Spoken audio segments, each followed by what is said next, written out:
Getting YouTube live now. So, welcome to another episode of the Franchise Academy. My name is Tom Scarda, and I am a franchise advisor and coach. I match people with franchise opportunities, and I have a special guest and a special friend with me. My name is Tom, and I just had to edit that out. Give me 1 second. Can you hear me, Jennifer? I can hear you just fine. Thank you. Well, cool. Let me just do that intro over. I'm sorry, but welcome to another episode of the Franchise Academy. My name is Tom Scarda. Thank you for being with us on this episode. Today, I have an old friend of mine, old in our friendship, not old in years in her age. Jennifer Hammond. How are you, Jennifer? Yay! I'm so excited to be with you. Oh my gosh. This is so great. It's so crazy. The tables have turned. I'm usually on your show. So Jennifer, if you don't know Jennifer, she has been on SiriusXM for 12 years, and she is a real estate guru. She's a real estate person for the whole country because people listen to her all over the country. Now she has a phenomenal podcast. She's a best-selling author. She has classes online, like everything you need to know about real estate investing. Jennifer is your lady. Yay! Jennifer, thank you so much. Well, I'm so excited to have the tables turned and to be interviewed by you because it's time. We've been talking about it for years and years and years. And I feel like we have such a special friendship because we both love helping people grow and get to the next level. Whatever they are, wherever you are now, you can get to the next level. And that's something that brings me so much joy. And I know it does for you as well. Yeah, right. And that's why, for years, I remember meeting you for the very first time. You are the first person that taught me how to speak on radio back in the day. We were at the Publicity Summit in New York City. I met you and you were doing training for free because that's what you do. And it was just really unbelievably helpful to me. And I ended up launching a radio show after that and now the podcast. And so I'm just grateful. Thank you so much for saying that. And so nice to know that it mattered and that it helped you because I love, again, watching people kind of come out of their shell. Because for me, I had to come out of my shell because, I'm just an island girl from Key West who really liked just being kind of quiet and to myself. And then I realized that how we really help the world and change the world is by sharing what we know and what we love. And so I have I want to say, it feels like watching you is like watching a butterfly come out of a cocoon and fly. Well, thank you. When I have great mentors like you, it's not an issue. But I want to really ask about Key West for a second. Were you actually born in Key West? Is that what you're saying? So I moved there when I was about 6 years old. So I wasn't born there. In Key West, they're a little snobby about it. They call me a freshwater conch because anybody from Key West is actually called a conch. But I remember, because of course, when I was there, even in high school, it was the 1980s. And that was when Cubans were coming over on rafts.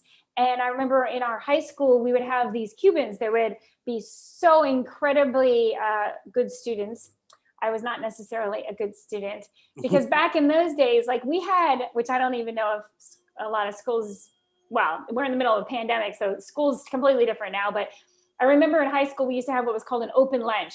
And we would walk over to the beach in Key West for our open lunch. And we would eat these Cuban sandwiches and we would, hang out on the beach. And if you thought we went back after lunch, not always. So that would kind of give you an idea. My high school, I wasn't very responsible and I was living very much an island life, and part of that had to do with my hippie parents who probably were a different kind of role model. Yeah. I know a little bit about that. Not necessarily a good one. Yeah, I know a little bit about that story. It wasn't great. No. Very tough childhood, actually, is what I know about you. How did you get from Key West to Washington, D.C.?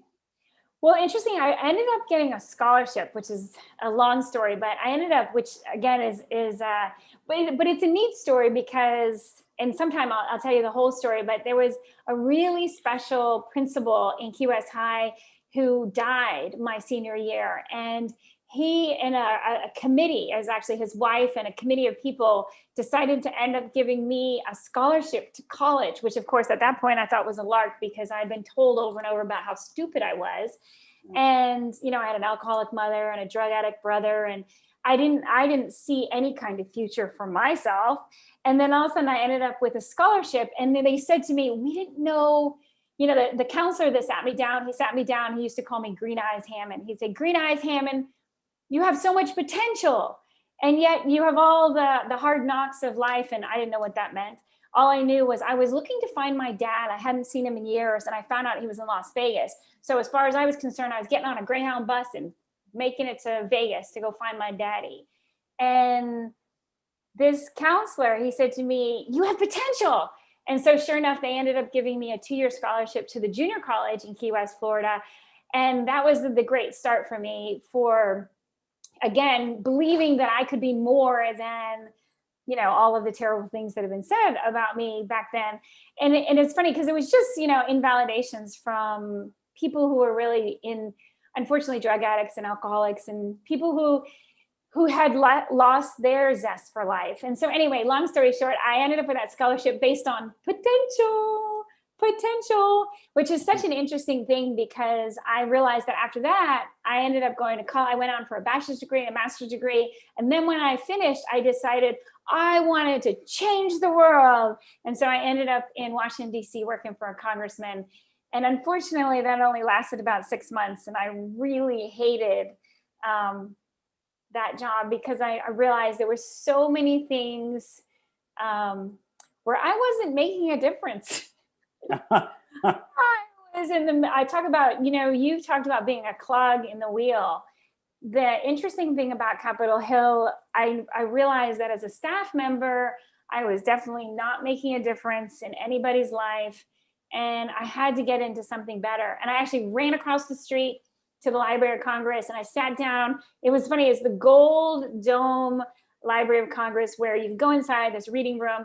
And I found this really friendly librarian and she sat down with me and she said she had books and books and books and books of careers, because similar to what you do, I was like going, I don't know what I want to be when I grow up. And now I have a master's degree and a bachelor's degree and an AA degree, and I don't want to do any of that. I definitely didn't want to do public administration anymore. And so I was like, what am I going to do that will really matter in life? And so we went all the way through. And I remember I got to circus clown and I thought, well, that would be a fun job. Could somebody really get paid to be a circus clown? And of course, at the time, unfortunately, I had a very snobby fiance who was really upset with me for even the joking of circus clown. He's like, you need to be something respectable. And so then I thought, well, maybe I should go to law school. And I got rejected. They didn't, because I do very poorly on standardized tests. And I was like, no, nobody likes rejection. That was brutal. I hate rejection. And then I continued down, you know, going through all these careers while I'm sitting in the Library of Congress, and I got to real estate. I was like, real estate? I love real estate. And so back in the day, that was almost 25 years ago, I ended up realizing that women were not really well accepted in the Washington, D.C. real estate scene. So I wanted to be a real estate investor, but I didn't have any money and I didn't have any mentors. And so what I did is I became licensed as a real estate agent, because then I got access to all of the listings and the people. I got invited into rooms that never would have been invited in. And then from there, I very covertly became extremely successful as a real estate investor, but I kept it hidden because I didn't want people to know. Because I was afraid it would just fall apart and then I would really look stupid. But also I really was addicted to being a real estate agent because I got to help people. I never had financial literacy, just basic financial literacy.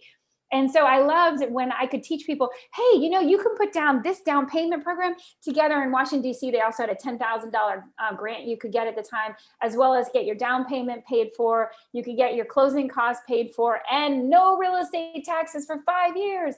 So anyway, I loved showing my friends how to do that. And then they could buy a house, and then they were saving all this money and making equity and blah, blah, blah. And so I got addicted to that. So now, you know, almost 24 or 25 years later, I still do help people. I'm still licensed as a real estate agent in Virginia, DC, and Maryland, but a very interesting kind of winding road, and then SiriusXM was so much fun because for years I got to teach people about real estate in all sorts of things, from first-time home buyer, like I have a first-time home buyer class. Do you want to know about the grants? Do you want to know how to do that? Do you want to get somebody else, OPM, other people's money? Do you want to get somebody to pay for the closing costs? All of that kind of stuff. It's so powerful when you can do that. Same thing with real estate investing. If you can help somebody, if you can teach somebody to fish, then you can get them to duplicate that over and over. They can teach their children, their neighbors, their friends, and it just changes us financially. And I didn't have that when I was a kid. I didn't have those role models.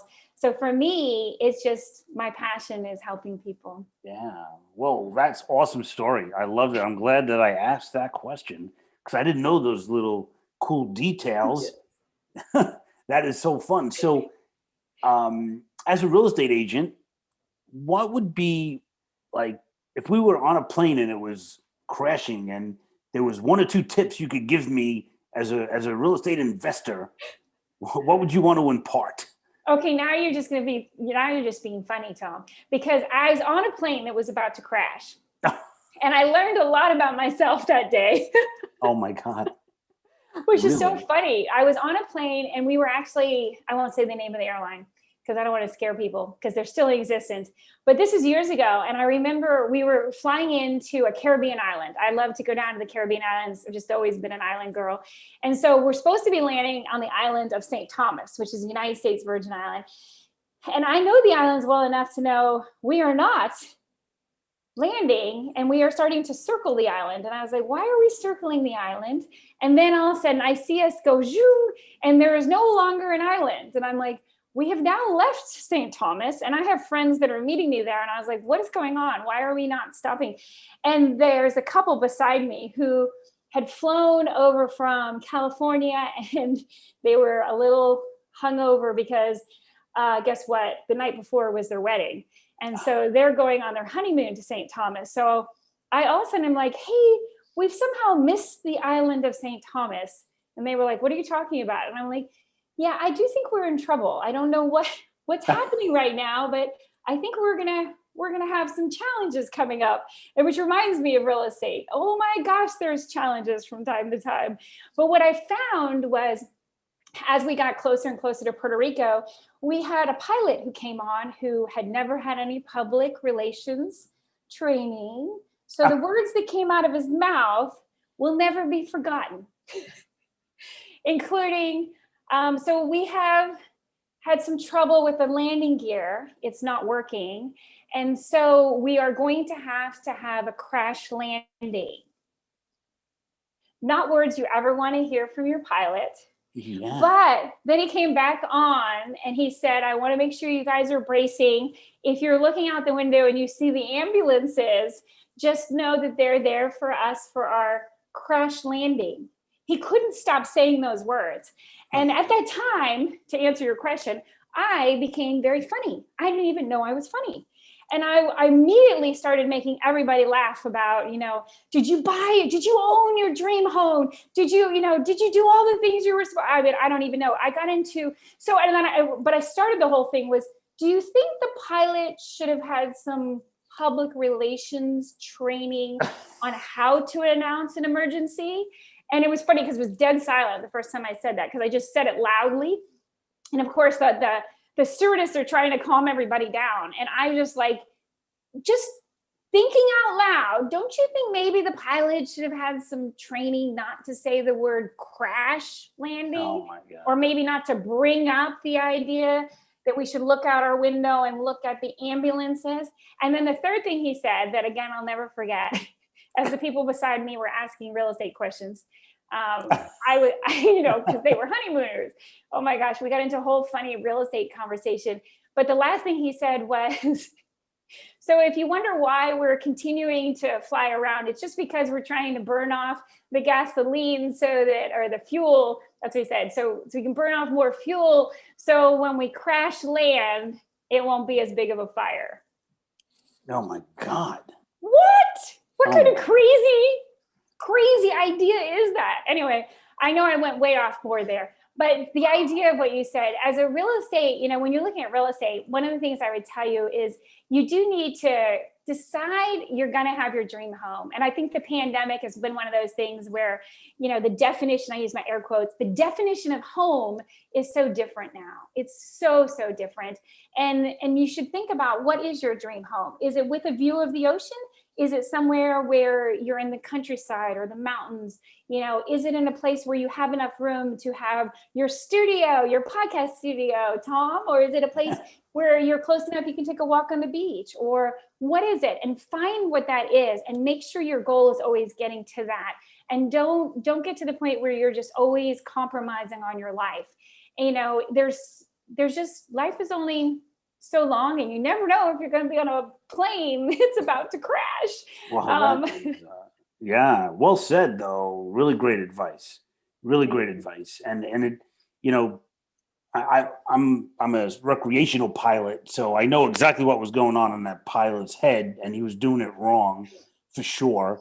But obviously the plane didn't have a crash landing. We hit hard. Yeah, we hit hard, and but I think part of the gear came down. So I think maybe only one of them didn't come down. So we kind of did but we were good. We didn't need the ambulances. Some people were hurt, but it wasn't like hurt badly, you know? Wow. So it was an experience. That's crazy. And it's, you know, you got to think about that when you are, you know, going through life. I always say that your decision, regardless of what it is, whether it's buying a franchise or, you know, buying a house, it's the choice between uncertainty or unhappiness. Yeah. And life is too short to choose unhappiness. Yep. Uncertainty is scary, but that's where magic happens, right? Yep. It's right outside that line of fear and uncertainty. Right on the other side of that line of fear is everything you want in life. You got to get through that fear. And the only way through it is through it. There's no erasing fear. Before I forget, though, I want to ask, make sure we get this on the air. Where could people find out more about you, get in contact with you, all that stuff? So my podcast, I feel like it's everywhere now. It's Jennifer J. Hammond Podcast. And we added the J in my name. And it's really funny because I'm known for saying, yay. And so it's almost like saying Jennifer, yay, Hammond. But it is a J, just like Jennifer J. Hammond Podcast.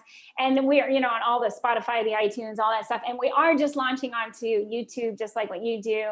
And I'm so incredibly thankful. Oh yeah. And my website is jenniferjhammond.com, jenniferjhammond.com. I have a first-time home buyer, as well as, of course, for real estate investors. If you want, I just did the same thing as what you did. I just created a master class that is it's a 6-week class. So of course it's all put together, and all the videos are available online as well. So it is amazing what you need to know about setting up your business and putting together, as I call it, your yay team. You know, your lawyer, your real estate person, your home inspector, all those different people that need to be on your team. So I have created as many resources, and I keep on creating as people give me ideas. Credit. How do you get $1 million worth of funding and credit, you know, on unsecured lines of credit? How is all that stuff? So I just love helping people. And Tom, I'm so grateful. Thanks for having me today. That's so awesome. And so how about credit repair? Do you talk about that at all? I do. I talk about that a lot. And also the misnomer a lot of times about credit repair. A lot of times people don't realize you can have an 800 credit score, and then you keep trying to repair it because you're not getting funding. So the credit score is the shiny object that people look at a lot of times, whereas what you really need is the full picture. And the full picture, like even on your credit score, there are 30 different things that you need to look at. Like, for example, a quick one is people don't realize how important your name is. For instance, right now, if you pulled out your credit cards and you looked at your credit cards, is your name exactly the same? Or do some of them have a middle initial, some of them don't? That pulls your credit score down. I didn't know that. Yeah, because, and think about this, Tom, because your identity is so important. Mm-hmm. There's so much identity fraud right now. And so if you're getting rated, especially as a business, but as a personal, of course, your business immediately starts to tie in the beginning as you're building your business credit, it will still tie back to who you are as a person. And so, and again, the same thing, if all 3 of your scores are different, there's mistakes. So you need to figure out those mistakes. Anyway, we could do a whole show on credit. Yeah. I love helping people with credit. So, Oh, wow. That we are doing that, Jennifer. We need to okay. do that. But this Yeah. is so awesome. And I know that you have a hard stop. You're a very, very busy person. So again, it's Jennifer J. Hammond, SHAMMOND. It'll be in the show notes. Go to the franchiseacademy.com. Everything will be there. How to get in touch with Jennifer. It's just a bright light for everyone out there. I appreciate the yay girl. Thank you so much for Yay. being on the show. Thank you.